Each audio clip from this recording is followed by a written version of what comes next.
The whispers started the day I moved into apartment 4B, carrying nothing but 2 suitcases and a laptop bag. My neighbors watched from their doorways as I declined the building manager's offer to help, politely explaining I preferred to handle my belongings myself. What they interpreted as suspicious secrecy was actually protocol. When you're working undercover for the Federal Bureau of Investigation's Cybercrime Division, you learn to trust no one with your equipment. "There's something off about the new girl in 4B," Mrs. Patterson announced to anyone within earshot of the mailboxes. Her voice carried that particular tone of authority that comes from 30 years of managing other people's business from her ground floor apartment.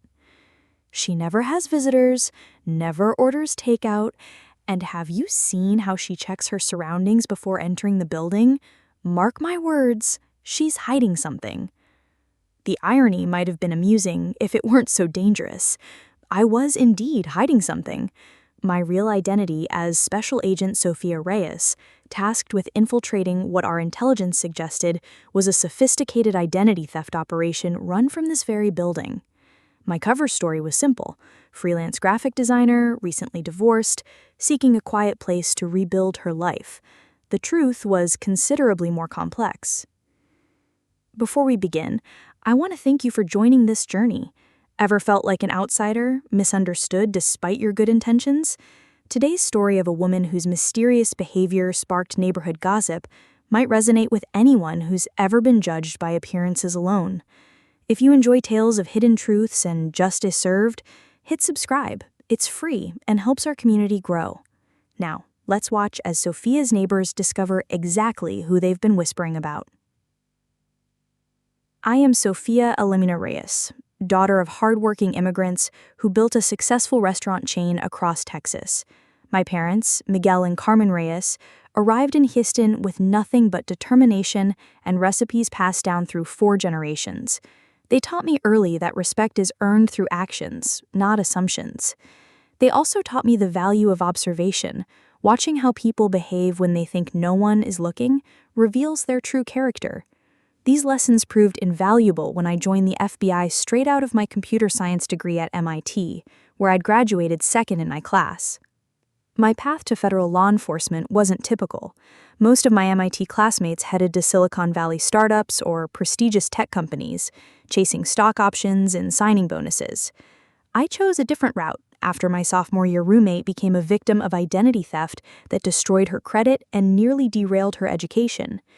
Watching Jennifer struggle with the aftermath, hours on hold with credit agencies, mountains of paperwork, the constant anxiety of not knowing what financial damage might surface next, ignited something in me that no amount of corporate success could satisfy. The FBI recruitment process was rigorous and invasive in ways that academic achievements couldn't prepare me for. Background investigators interviewed childhood friends, former teachers, and even my high school guidance counselor. They scrutinized every social media post, every financial transaction, and every decision I'd made since turning 18. The psychological evaluations were particularly intense, hours of interviews designed to identify potential weaknesses that could be exploited by foreign intelligence services or criminal organizations. Quantico training was a revelation. The physical demands were manageable thanks to years of competitive swimming, but the mental challenges pushed me in unexpected directions. Learning to compartmentalize emotions, to lie convincingly under pressure, to maintain multiple cover identities simultaneously, these skills don't come naturally to most people. The firearms training was necessary, but unsettling. Taking a life in defense of others is a responsibility that weighs heavily even during practice scenarios. My first assignment was white-collar crime investigation in the Dallas field office, where I learned the intricacies of financial fraud and corporate corruption. The work was intellectually satisfying, but lacked the immediate impact I craved. When the opportunity arose to join the Cybercrime Division's undercover program, I volunteered despite knowing the personal costs involved. The Willowbrook apartment complex had been on our radar for 8 months before I moved in. Credit card fraud, social security theft, and sophisticated phishing schemes all traced back to IP addresses registered to this address. The operation was too complex for amateur criminals, suggesting either a highly skilled individual or an organized network. My job was to determine which, gather evidence, and coordinate the takedown. The apartment I'd rented was strategically chosen, 4th floor, corner unit, with sightlines to the building's main entrance and back exit. The previous tenant had moved out under mysterious circumstances, another red flag that had caught our attention.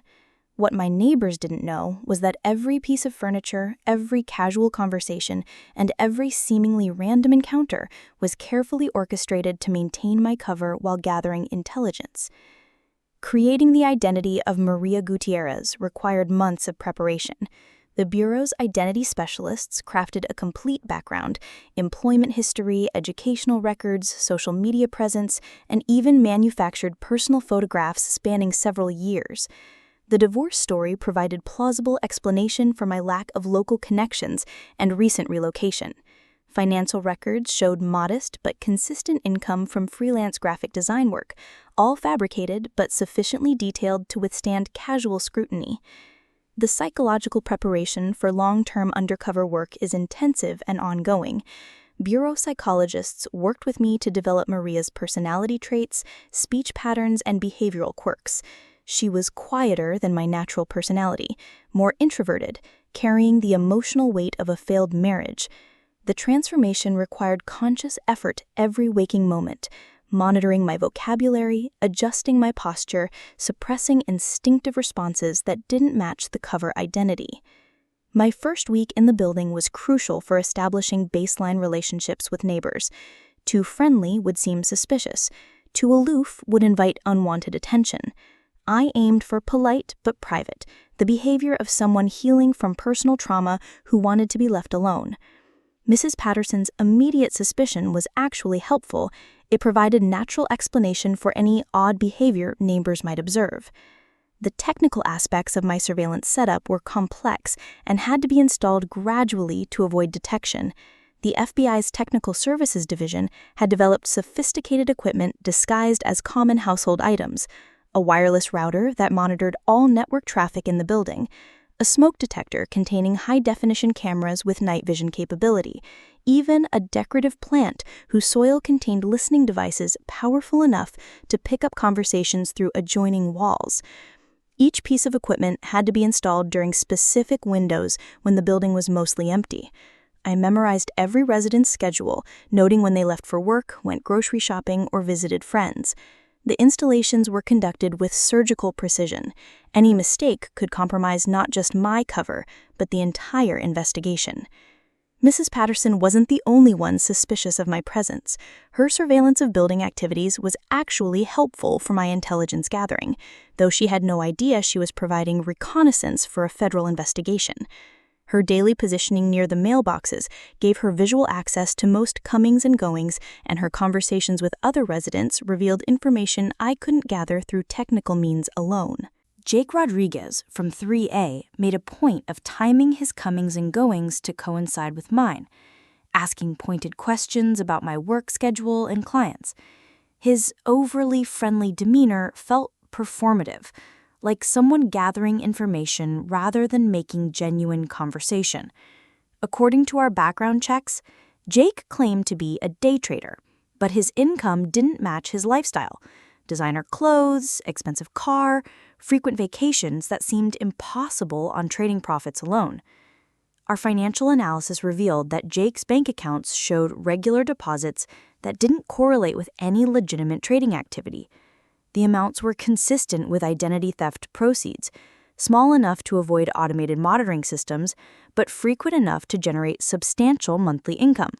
His apartment's location on the 3rd floor provided excellent sightlines to the building's main entrance, making it ideal for counter-surveillance activities. Then there was Lindsay Walsh in 2C, who worked as a nursing assistant but somehow afforded luxury handbags and weekly manicures that cost more than most people's grocery budgets. She'd knock on doors with fresh-baked cookies, staying just long enough to peer into apartments and ask casual questions about everyone's business. Her friendly neighborhood act was convincing, but I recognized reconnaissance when I saw it. Lindsay's schedule was particularly interesting from an investigative standpoint. Her nursing shifts were irregular, providing perfect cover for criminal activities during off hours when most residents were sleeping. The cookies were always delivered during times when she could observe who was home and who wasn't, valuable intelligence for someone planning illegal entry or surveillance operations. Her financial profile showed similar patterns to Jake's: income inconsistent with lifestyle, regular cash deposits that didn't match her employment records, and expenditures on luxury items that seemed impossible on a nursing assistant's salary. The Bureau's behavioral analysts identified her as a likely recruiter, someone who identified potential victims and gathered personal information for the network's use. The third member of what I suspected was our target network was David Kim in 5D, who claimed to be a freelance IT consultant. His apartment was directly above mine, and the constant hum of high-powered computer equipment was audible through the ceiling at all hours. When I casually mentioned computer problems during a chance elevator encounter, his offer to help came with surprisingly detailed questions about my system specifications and security protocols. David's technical knowledge was immediately apparent and concerning. His questions weren't those of someone offering casual assistance. They were the targeted inquiries of someone probing for vulnerabilities. The computer equipment running in his apartment generated enough heat and electrical draw to be noticeable on the building's power grid. Our intelligence suggested he was running sophisticated server farms capable of processing massive amounts of stolen data. The fourth resident who caught my attention was Maria Santos in 1D, an elderly woman who seemed to have an unusual number of visitors for someone her age. The visitors were always young men who stayed briefly and left with small packages. Initially, I wondered if she was involved in drug distribution, but the pattern was wrong for narcotics. The visits were too regular, too brief, and the visitors were too well-dressed for typical drug transactions. Further investigation revealed that Maria's apartment was being used as a mail drop for the network's operations. Stolen credit cards, fraudulent identification documents, and other illegal materials were being delivered to her address under various fictitious names. The elderly woman was likely unaware of the criminal nature of the packages, believing she was helping friends or relatives with their mail delivery. "You know what I think?" Mrs. Patterson confided to her friend Rose during one of their loud hallway conversations. "I think she's running from someone, maybe an abusive ex-husband. That would explain the paranoid behavior and the way she jumps every time someone approaches her door." If only she knew that my paranoid behavior was actually hypervigilance, constantly scanning for threats, noting unusual patterns, and maintaining situational awareness. The jumping at door sounds wasn't fear, it was immediate readiness to respond to potential danger. 3 months of FBI training at Quantico, followed by 2 years of undercover work, had rewired my reflexes entirely. The challenge of maintaining cover while conducting active surveillance required constant mental discipline. Every interaction had to serve multiple purposes: maintaining Maria's persona, gathering intelligence, and avoiding behavior that might expose my true identity. Simple conversations about weather or building maintenance became opportunities to probe for information about residents' schedules, visitors, and activities. The breakthrough came during my second week in the building. I'd installed surveillance equipment disguised as everyday electronics: a smoke detector with a hidden camera, a charging station that monitored network traffic, and a decorative plant whose soil contained sophisticated listening devices. What I discovered confirmed our worst suspicions. This wasn't just an identity theft ring. It was a comprehensive criminal enterprise with connections reaching far beyond our small apartment building. Late-night meetings in the basement laundry room, encrypted communications using gaming platforms, and a constant stream of packages delivered to various units under false names. The operation was sophisticated enough to suggest professional training, possibly involving individuals with law enforcement or military backgrounds who'd turn their skills toward criminal enterprise. The technical intelligence I gathered revealed the scope of their operations. The network was processing hundreds of stolen identities simultaneously, creating fraudulent credit accounts, filing false tax returns, and conducting sophisticated social engineering attacks against financial institutions. The annual revenue from their criminal activities was estimated in the millions of dollars. My daily routine became a careful balance of appearing normal while documenting everything. Morning coffee runs allowed me to note which cars were in the parking lot and which apartments had lights on during unusual hours. Grocery shopping trips provided opportunities to observe who was purchasing supplies that didn't match their claimed lifestyles. Evening walks around the complex let me map the building's blind spots and identify potential escape routes. The hardest part wasn't the surveillance or the constant acting, it was the isolation. Undercover work means cutting yourself off from your real life completely. No contact with friends, no visits from family, no authentic relationships of any kind. Every conversation is performed, every emotion carefully calculated for maximum effectiveness. You start to forget who you really are beneath the cover identity. The psychological toll of long-term undercover operations is rarely discussed openly, but it's substantial. Living a lie for months at a time creates cognitive dissonance that can be difficult to resolve. You begin to question your own memories, your authentic personality traits, and even your core values. The Bureau provides psychological support, but those sessions have to be conducted with extreme operational security to avoid compromising active investigations. Mrs. Patterson's suspicions escalated during my third week, when she caught me taking photos of the building's exterior. I'd been documenting security vulnerabilities for our tactical team, but to her, it looked like suspicious reconnaissance. I'm telling you, Rose, normal people don't photograph apartment buildings. She's either planning something illegal or she's gathering evidence for someone else. Either way, it's not good. Her concerns weren't entirely unfounded. I was gathering evidence, just not for the purposes she imagined. Every photograph, every recorded conversation, and every documented interaction was building a case that would eventually bring federal charges against multiple defendants. The difference between criminal reconnaissance and law enforcement surveillance is entirely about whose side of the law you're working from. The photographs I was taking served multiple operational purposes. The tactical team needed detailed floor plans and security assessments for the eventual raid. The evidence team required documentation of the building's layout for crime scene analysis. The intelligence analysts needed visual confirmation of entry and exit points for their operational planning.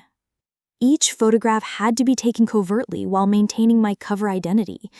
I developed plausible explanations for my photography, documenting building maintenance issues for the landlord, taking pictures for friends considering similar apartments, creating reference images for graphic design projects.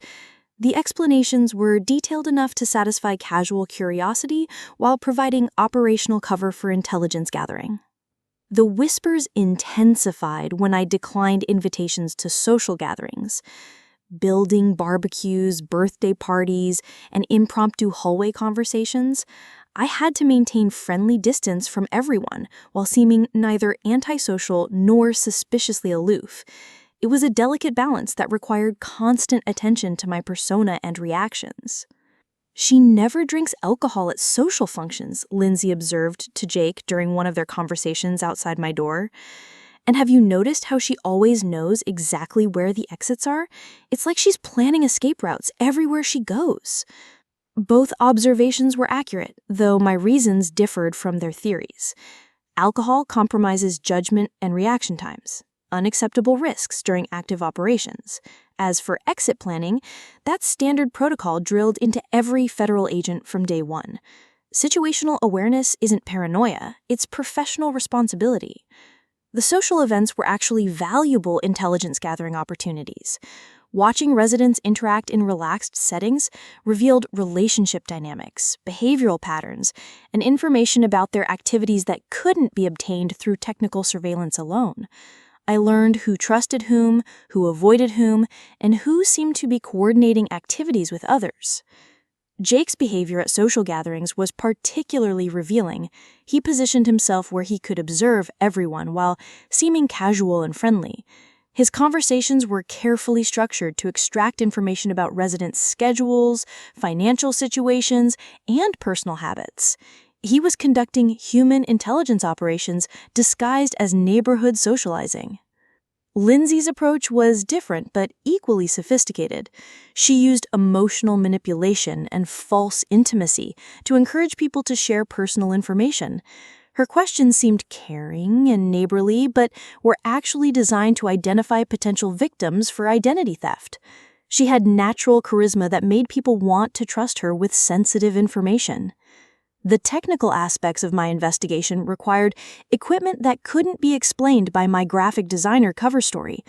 High-end computers, specialized networking gear, and communication devices that looked nothing like standard consumer electronics. I had to be creative about hiding these tools, using false walls and closets, and concealing serious hardware inside innocent-looking household items.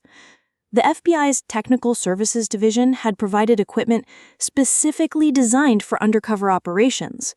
Laptop computers that appeared to be standard consumer models but contained sophisticated surveillance software and encrypted communication systems.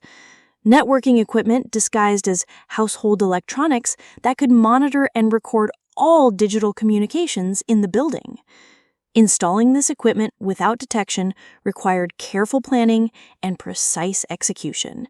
Each piece had to be positioned for optimal effectiveness while remaining completely invisible to casual observation. The wireless monitoring devices had to be placed where they could intercept the maximum amount of network traffic while avoiding interference from legitimate building systems. The most challenging installation was the central monitoring system that had to be concealed within my apartment's electrical panel. This required temporarily interrupting power to portions of the building, which had to be done during scheduled maintenance windows to avoid suspicion. The work had to be completed by myself, since bringing in technical specialists would have compromised operational security. My neighbor's curiosity reached a fever pitch when they noticed the frequency of my late-night activities. The truth was that cybercriminals often operate during off hours, when network traffic is lower and potential victims are less likely to notice unauthorized access to their accounts. To effectively monitor their activities, I had to maintain their schedule, which meant being active when normal people were sleeping. "I swear she never sleeps," David complained to Lindsay during a conversation I intercepted through my surveillance equipment. "There's constantly noise coming from her apartment at 2 or 3 in the morning. It sounds like typing, but who works those hours unless they're doing something shady?" Someone investigating people who work those hours for illegal purposes, I thought, but obviously couldn't explain that to anyone. Instead, I maintained my cover by occasionally mentioning difficult clients with overseas time zone requirements, a plausible explanation for odd working hours that also happened to be completely fabricated. The late-night work was actually the most productive part of my investigation. During these hours, the criminal network was most active, and their security measures were often relaxed due to perceived reduced law enforcement activity. I was able to monitor their communications, document their operational procedures, and gather evidence that would be crucial for prosecution. The digital forensics aspects of the investigation were particularly complex. The criminals were using sophisticated encryption, anonymous networks, and advanced countermeasures to avoid detection. Penetrating their security required tools and techniques that were classified and couldn't be used without specific authorization from FBI headquarters. The fourth week brought the first major break in the case.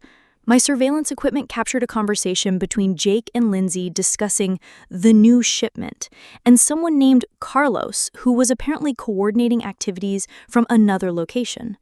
The conversation was coded, but certain phrases triggered recognition protocols in our monitoring software. We were dealing with organized crime, not opportunistic amateurs. The intelligence about Carlos was particularly significant because it suggested the local operation was part of a larger criminal organization with connections beyond our immediate geographic area. FBI analysts began working to identify Carlos and map the broader network structure. This information would be crucial for preventing the criminals from simply relocating their operations after arrests were made. More concerning was David's technical sophistication. He wasn't just running identity theft schemes, he was developing new attack vectors that could potentially compromise government and financial institution networks. The equipment in his apartment represented a serious national security threat if it fell into the wrong hands, which it apparently already had. The conversations I intercepted revealed that David was selling sophisticated hacking tools to other criminal organizations. These tools were capable of penetrating corporate networks, government databases, and financial institution security systems. The potential damage from widespread distribution of these capabilities was enormous and required immediate federal intervention. Jake's role appeared to be recruitment and victim identification. He was using his natural charm and social skills to identify potential targets, gather their personal information, and assess their vulnerability to various types of fraud. His day trading cover story provided plausible explanation for his flexible schedule and frequent travel to meet with potential victims. Lindsay's function was intelligence gathering and social engineering. She used her position as a nursing assistant to access medical records and personal information about patients, which was then used for identity theft purposes. Her friendly neighborhood persona allowed her to gather additional information from residents and visitors to the building. The coordination between the three primary suspects was sophisticated and suggested professional training and operational security. They used coded language, established communication protocols, and maintained careful compartmentalization of information to limit damage if any member of the network was compromised. I requested immediate backup and began preparing for what appeared to be an imminent expansion of their criminal activities. Intelligence suggested they were planning to target a major financial institution during the upcoming holiday weekend, when security staffing would be reduced. The timeline for our operation had just accelerated dramatically. The evidence I had gathered over 3 months painted a picture of criminal enterprise that extended far beyond simple identity theft. The network was engaged in financial fraud, computer crimes, money laundering, and potentially even terrorism financing through their connections to international organized crime groups.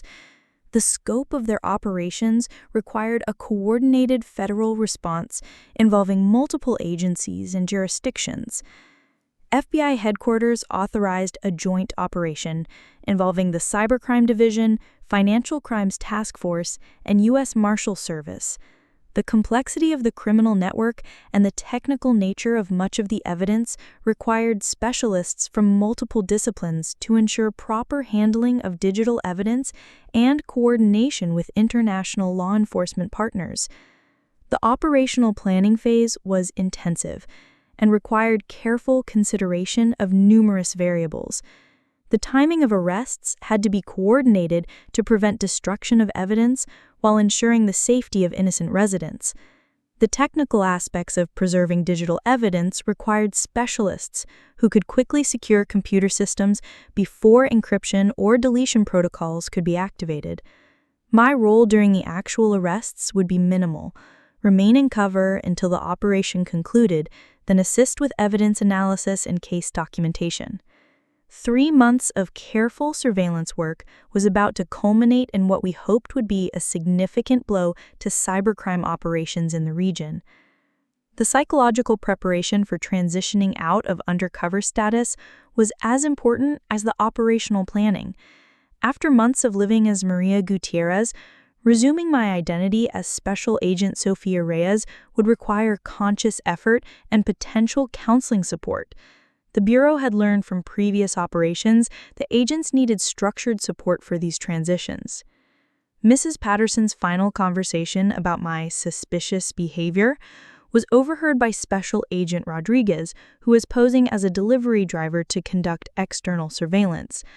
"That woman in 4B is definitely up to something," she told Rose.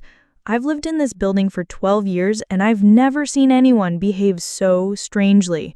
Mark my words, when the truth comes out, we're all going to be shocked by what she's really been doing here." For once, Mrs. Patterson was absolutely correct. The truth would shock everyone, though probably not in the way she expected.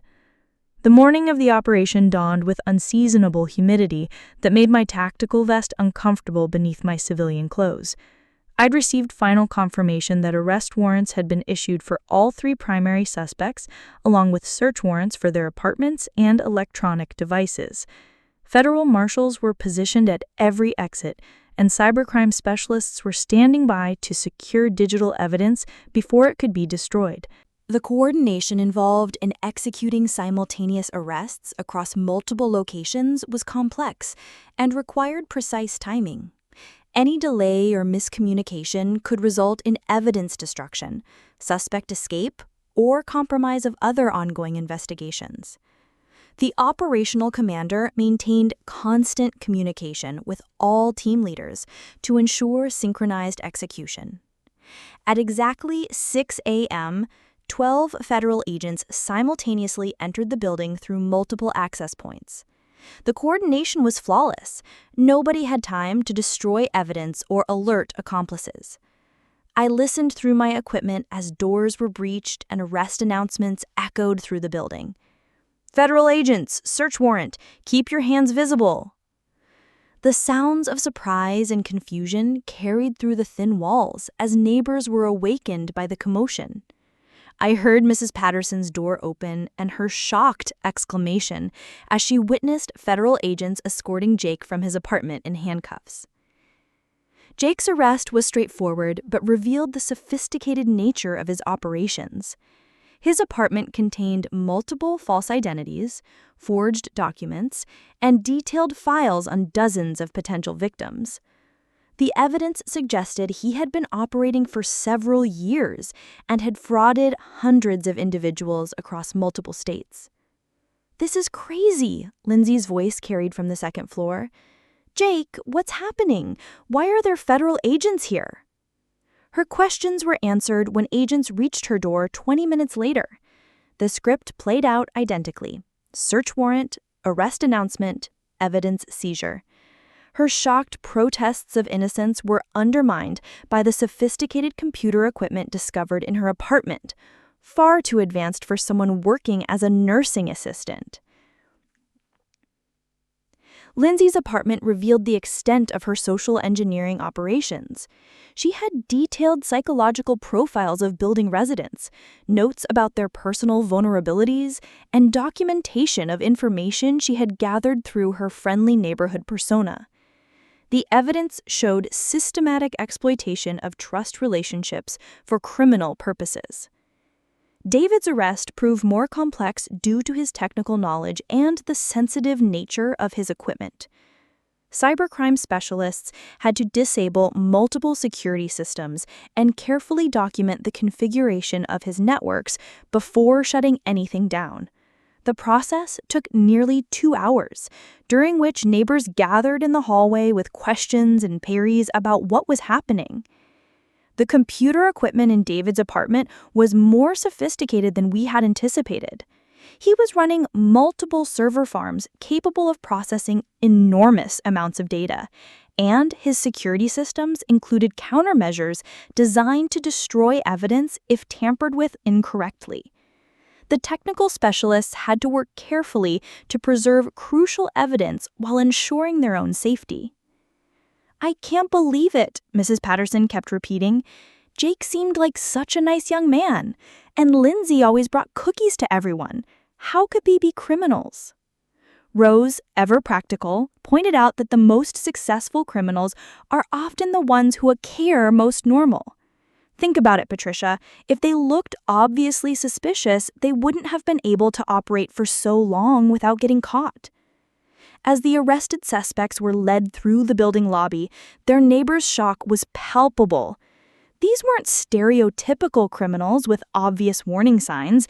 They were people who had successfully integrated into the community while conducting sophisticated illegal operations. The cognitive dissonance was evident on every face I observed through my surveillance feeds. The community's reaction revealed important truths about how criminals operate in modern society. The most dangerous offenders are often those who appear most trustworthy and normal. Their success depends on their ability to blend into communities and exploit the trust of law-abiding citizens. The final phase of my operation began when Special Agent Thompson knocked on my door at 8:15 a.m.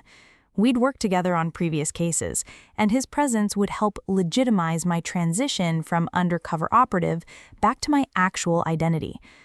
"Miss Gutierrez?" he said, using my cover name loud enough for nearby neighbors to hear. "We're with the Federal Bureau of Investigation. We'd like to thank you for the information you provided regarding suspicious activities in this building." The hallway fell completely silent as my neighbors processed this unexpected revelation. I opened my door wearing the same plain clothes I'd worn for months, but my demeanor had shifted from timid graphic designer to confident federal agent. The transformation was probably jarring for people who thought they knew me. "Of course, Agent Thompson," I replied in my normal voice, no longer softening my natural authority to appear less threatening. "I'm glad the intelligence proved useful in your investigation." Mrs. Patterson's gasp was audible, even from 3 doors away.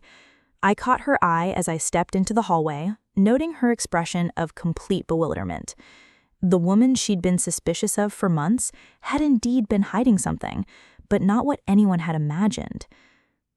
"The suspects you identified have been arrested and charged with multiple felonies," Agent Thompson continued, maintaining our scripted conversation for the benefit of our audience. "Your cooperation with this investigation has been invaluable." Other neighbors began emerging from their apartments, drawn by the extraordinary circumstances. Some looked relieved to finally understand my strange behavior, while others appeared uncomfortable, realizing they'd been gossiping about a federal agent conducting an official investigation. The revelation created an immediate shift in the building's social dynamics. Residents who had been suspicious of my behavior were now questioning their own judgment and wondering what other assumptions they had made incorrectly. The experience was educational for everyone involved about the dangers of jumping to conclusions without evidence. Jake Rodriguez, Lindsay Walsh, and David Kim had been charged with conspiracy to commit identity theft, wire fraud, computer fraud, and money laundering. The evidence we'd gathered would likely result in substantial federal prison sentences for all 3 defendants. More importantly, we'd disrupted a criminal network that had been operating across multiple states with connections to international organized crime. The legal proceedings that followed were complex and lengthy. Federal prosecutors had to present technical evidence in ways that juries could understand, while protecting classified investigative techniques from public disclosure. The case became a model for how to prosecute sophisticated cybercrime organizations using undercover operations and technical surveillance. As I walked through the building lobby for the final time, carrying the same 2 suitcases and laptop bag I'd arrived 3 months earlier, the atmosphere was completely different. Instead of suspicious whispers, there was respectful silence and a few nods of acknowledgement from neighbors who finally understood what they'd witnessed. Mrs. Patterson approached me near the mailboxes, her expression mixing embarrassment with curiosity. "I owe you an apology," she said quietly. "I spent months thinking you were the problem, when you were actually solving one." "No apology necessary," I replied with genuine warmth. "Your observations were actually quite accurate. I was behaving suspiciously because I was conducting surveillance. You just didn't know it was legal surveillance." Her laugh was rueful. "I suppose that explains why you never seemed bothered by my gossiping. You knew exactly why you were acting strangely." The conversation with Mrs. Patterson revealed something important about community dynamics and the role of informal social monitoring. Her suspicious behavior, while sometimes annoying, actually served a legitimate security function for the building's residents. The challenge was distinguishing between legitimate security concerns and simple nosiness. As I loaded my belongings into the unmarked federal vehicle waiting outside, I reflected on the successful conclusion of Operation Digital Shadow. 3 major criminals were in custody, their network had been dismantled, and potentially millions of dollars in fraud had been prevented. The 3 months of isolation and careful acting had achieved their intended purpose. The drive back to FBI headquarters felt surreal after so long maintaining a false identity. I could finally listen to my own music, call my family, and exist authentically without constantly calculating the impact of every word and action. Undercover work is psychologically demanding in ways that are difficult to explain to people who haven't experienced it. The psychological transition from undercover work back to normal life requires structured support and often professional counseling. The Bureau has learned that agents need time and assistance to reintegrate their authentic personalities after months of living as someone else. The process can't be rushed without risking long-term psychological damage. My supervisor, Assistant Director Martinez, debriefed me personally upon my return. "Outstanding work, Agent Reyes," she said, reviewing the case files I'd compiled. "The evidence you gathered is comprehensive enough to ensure convictions for all 3 defendants. More importantly, the intelligence you developed has helped us identify similar operations in 4 other cities." The intelligence gathered during Operation Digital Shadow had broader implications beyond the immediate arrests. The network's connections to international organized crime provided insights into global cybercrime operations that were valuable for ongoing investigations by multiple federal agencies and international law enforcement partners. The personal cost of undercover operations is rarely discussed publicly, but it's significant. Months of isolation, constant performance anxiety, and the psychological strain of living a completely fabricated existence take their toll. Reintegrating into your real life requires time and often professional support to process the experience. 3 weeks later, I received a handwritten note forwarded through FBI headquarters. Mrs. Patterson had somehow tracked down my real name and work address, writing to express her gratitude for the work I'd done, and her embarrassment about the gossip she'd spread. Her letter was gracious and thoughtful, acknowledging both her misjudgment and her appreciation for law enforcement efforts to protect communities. The letter from Mrs. Patterson was meaningful because it represented the community's evolving understanding of what had occurred. Her willingness to acknowledge her mistake and express gratitude showed the kind of growth that makes difficult undercover operations worthwhile from a community relations perspective. The trial proceedings began 6 months later, with all 3 defendants pleading guilty to avoid lengthy federal prison sentences. Jake Rodriguez received 8 years, Lindsay Walsh received 6 years, and David Kim received 12 years due to the sophisticated nature of his cybercrimes and his leadership role in the organization. The judge specifically noted that their ability to hide in plain sight had made them particularly dangerous to unsuspecting victims. During the sentencing hearing, I testified about the investigation methods and the evidence we'd gathered. Seeing the defendants again in formal court proceedings was strange after months of observing them as neighbors. The friendly conversations, casual encounters, and community interactions had all been performance on both sides, theirs to maintain cover for criminal activities, mine to gather evidence for prosecution. The legal proceedings provided closure, but also highlighted the ongoing nature of cybercrime investigations. While we had successfully dismantled one criminal network, similar operations were likely developing in other locations. The techniques and intelligence gathered from Operation Digital Shadow would be valuable for future investigations. The impact of Operation Digital Shadow extended far beyond the Willowbrook apartment complex. The intelligence we gathered led to investigations in 7 states and resulted in 43 additional arrests. The criminal network had been larger and more sophisticated than we'd initially suspected, with connections to organized crime groups operating internationally. The financial impact of the investigation was substantial. Federal prosecutors were able to recover over $2.3 million in stolen funds and prevent an estimated $12 million in additional fraud through the disruption of planned criminal activities. The case became a model for measuring the economic benefits of proactive cybercrime investigation.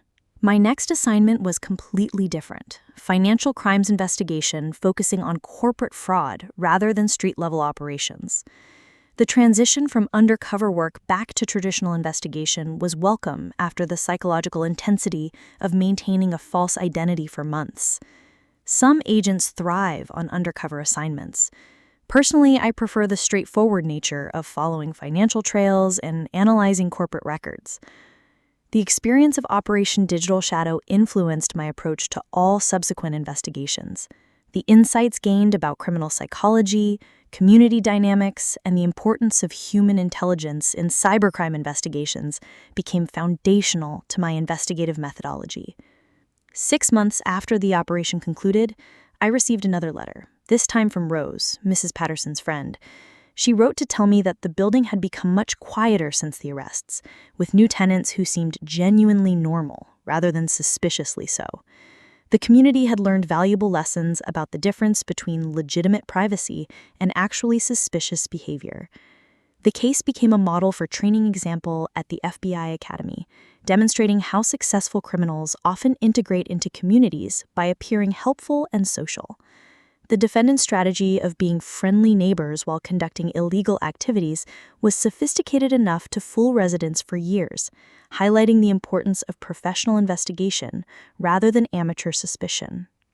The training program that developed from Operation Digital Shadow included modules on community infiltration techniques, social engineering recognition, and the psychological aspects of long-term undercover operations.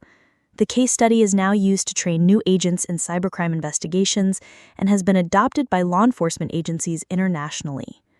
The intelligence gathered during the Willowbrook investigation revealed connections to criminal organizations operating across national borders. David Kim's sophisticated hacking tools had been distributed to cybercrime groups in Eastern Europe, Southeast Asia, and South America. The FBI's legal attaché offices began coordinating with international partners to track these connections and disrupt global criminal networks. The international scope of the investigation required collaboration with Interpol, Europol, and various national police forces. The technical evidence we had gathered provided crucial intelligence about attack methodologies and communication protocols used by transnational cybercrime organizations. This information was particularly valuable for countries that lacked the technical resources to conduct similar investigations independently.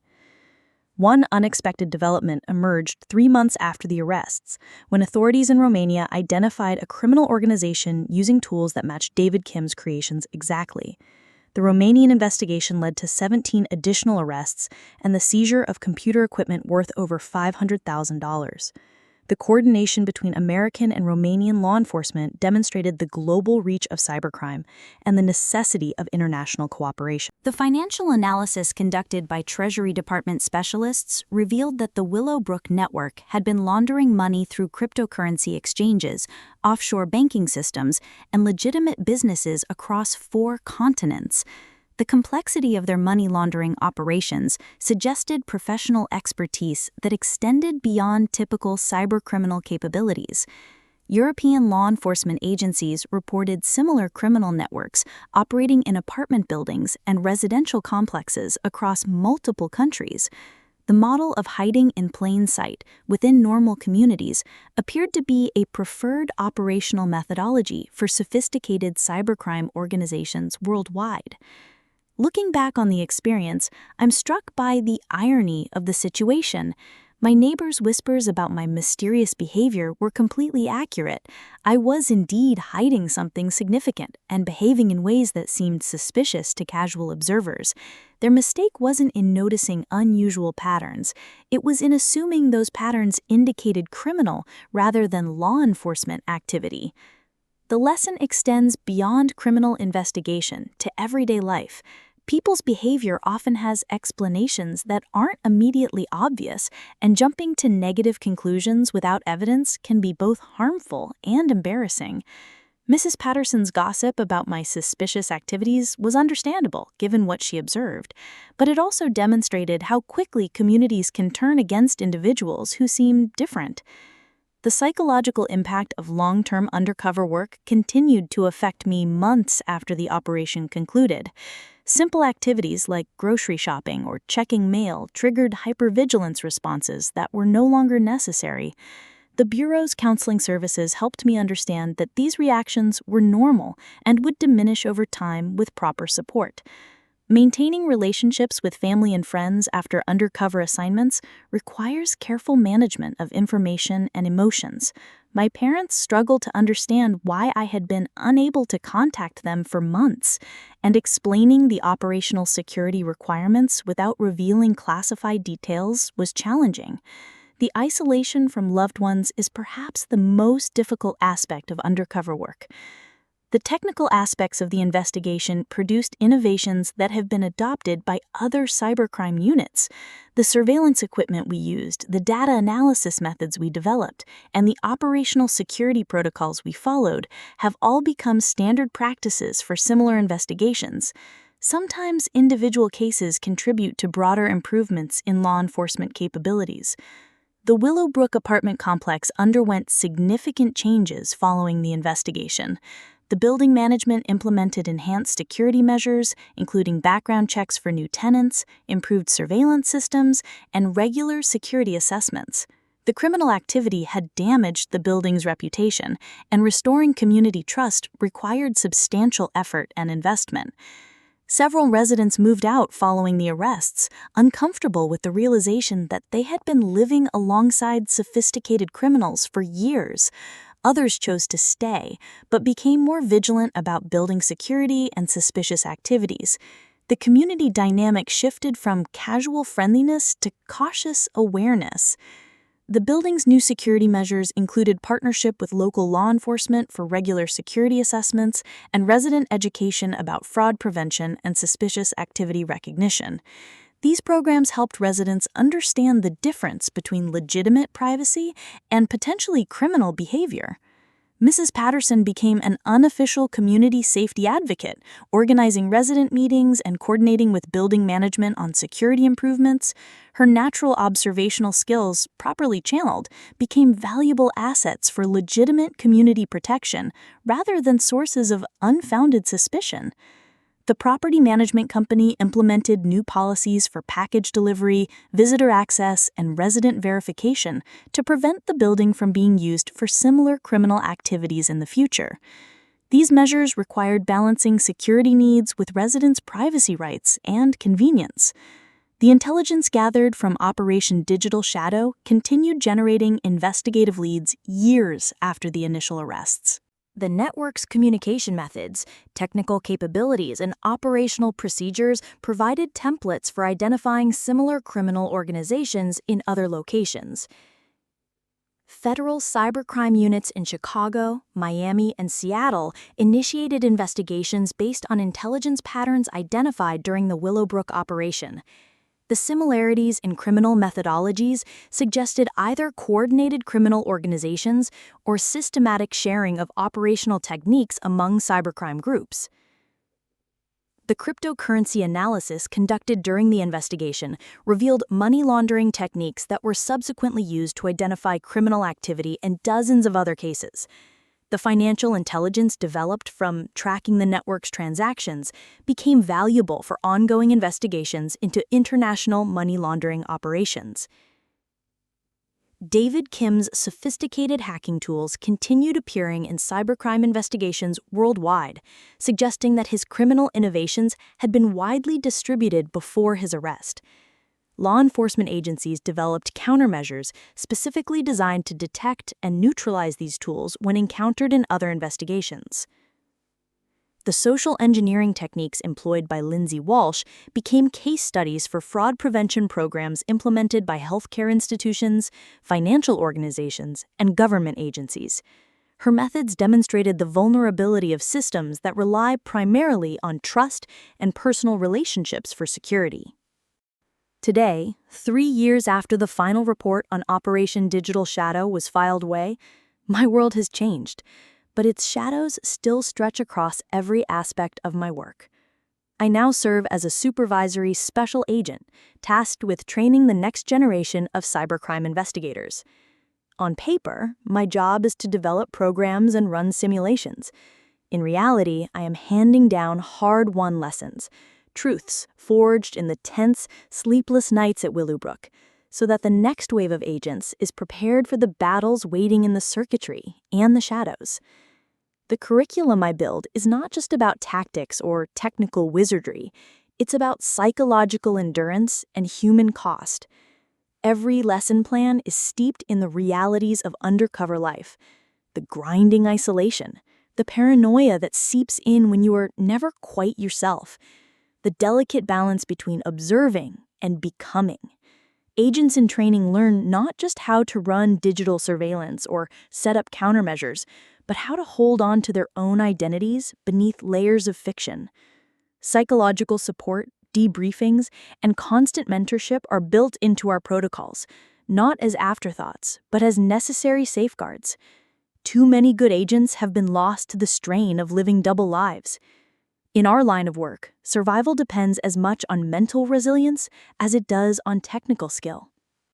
My experience at Willowbrook also shifted my perspective on community engagement. For months, I watched as cybercriminals seamlessly blended into the fabric of daily life, attending neighborhood barbecues, exchanging small talk in the lobby, watering plants for vacationing neighbors, while quietly orchestrating global crimes from behind closed doors. The facade was flawless. If the residents of Willowbrook could be fooled, then so could any community. That insight led me to invest heavily in public education, town hall talks, school outreach programs, and online seminars teaching everyday people how to spot digital red flags and trust their instincts. Awareness, I realized, is the first and often only line of defense. Of course, the relationships formed undercover remain complex, forever tinged by the knowledge that every interaction was built on deception. Some neighbors left a real mark on me: kindness, humor, even genuine friendship. But those connections, however sincere, were products of necessity, shaped by the roles I had to play. Reconciling the authenticity of those moments with the underlying fiction is one of the unspoken costs of this work. Meanwhile, the arms race between law enforcement and cybercriminals accelerates. Every innovation we pioneered at Willowbrook is now either a standard practice or an obsolete trick. The threat evolves, and so must we, always learning, always adapting, and knowing that somewhere in another city, a new Willowbrook is quietly waiting to be uncovered. The Willowbrook apartment complex has been renovated and rebranded with new management and enhanced security systems. The building that once housed a sophisticated criminal network now features legitimate tenants who don't require federal investigation. Mrs. Patterson still lives there, reportedly much less suspicious of her neighbor's private business, but more educated about legitimate security concerns. My parents finally learned the details of my work when the case became public record during the trial proceedings. Their pride in my accomplishments was mixed with concern about the dangers I'd faced and the isolation I'd endured. They understood better why I'd been unable to visit or maintain regular contact during those crucial months. The defendants have all begun serving their federal prison sentences at different institutions across the country. Their criminal network has been permanently dismantled, and the financial institutions they targeted have improved their security protocols based on our investigation findings. The community impact of their crimes, identity theft victims, financial fraud, compromised personal information, will take years to fully remediate. The case files from Operation Digital Shadow occupy a special section in the FBI's cybercrime case database, serving as reference material for investigators worldwide. The operational techniques, evidence analysis methods, and prosecution strategies developed during the investigation have been replicated in dozens of subsequent cases. The psychological research conducted during and after the investigation contributed to improved protocols for agent care and support during undercover operations. The Bureau's understanding of the mental health challenges associated with long-term identity deception has been significantly enhanced by studies of cases like Operation Digital Shadow. As I sit in my real office, wearing my actual clothes, surrounded by authentic personal items and genuine relationships, the 3 months of undercover work feel almost dreamlike. The careful performance, constant vigilance, and social isolation required for the investigation were necessary but difficult. The successful outcome justified the personal cost, but it's not an experience I would want to repeat frequently. The neighbors who whispered about my mysterious past eventually learned they were absolutely correct. I was hiding something significant. Their mistake was assuming my secrets were criminal rather than serving justice. Sometimes the truth is more interesting than any theory people develop to explain unusual behavior. Mrs. Patterson's final letter, received last month, included a newspaper clipping about cybercrime prevention and a note saying she'd become an advocate for community safety awareness without paranoid suspicion of neighbors. Her evolution from gossip to informed community member represents the best possible outcome of a difficult situation. The badges, commendations, and case files from Operation Digital Shadow occupy a special place in my office, reminding me that effective law enforcement often requires personal sacrifice and professional dedication that goes unrecognized by the communities we serve. The whispers have stopped, the truth has been revealed, and justice has been served. 5 years have slipped by since I locked the Willowbrook apartment door behind me, carrying nothing but a battered duffel bag and a mind full of unresolved questions. Sometimes it feels like another life. Other times, it's as if the scent of Mrs. Patterson's lemon muffins still lingers in the air, and the soft hum of neighbors' conversations drifts up the stairwell. The case that consumed 3 relentless months of my existence didn't end with my departure. Instead, its ripples continue to expand, like a stone cast into a bottomless pond, spreading influence through international law enforcement and reshaping the very way cybercrime is investigated. The most recent ripple surfaced only last week. I was woken by an encrypted text at 4:13 a.m. from an old contact in Singapore. 4 suspects apprehended, their methods and digital fingerprints unmistakably linked to the innovations, if you can call them that, of David Kim. That name still sends a chill up my spine. Kim's ability to burrow into the routines of ordinary people, to manipulate systems both human and digital, set a new precedent for criminal audacity. The methods uncovered during Operation Digital Shadow, once considered cutting edge, are now the baseline for training cybercrime units around the world. I suppose that's the dark irony. Each time we unmask a new technique, it becomes tomorrow's standard defense. The personal echoes of that time are less dramatic but no less profound. Rose, the ever-watchful neighbor and Mrs. Patterson's closest confidant, sent a wedding invitation last spring. She wrote that the community still tells stories about the FBI days, and Mrs. Patterson herself, formerly nervous, now vigilant, has become the unofficial neighborhood authority on spotting scams and suspicious activity. Willowbrook's annual management report reads like a manual for urban resilience. Security upgrades, tenant workshops on cyber hygiene, and steadily climbing satisfaction scores have transformed it into a model for other properties to emulate. Yet, the fundamentals remain unchanged. Technology may evolve, but human nature does not. Trust is still the soft underbelly that criminals exploit. Our tendency to assume the best of familiar faces, to dismiss small oddities as harmless quirks. The lesson that I carry, both professionally and personally, is this: the most dangerous threats are often those that blend seamlessly into the fabric of daily life. Sometimes mystery is the sharpest tool in our arsenal. The uneasy silences, the second glances, the shrouded intentions, all serve a purpose in a world where the line between ordinary and extraordinary is paper thin.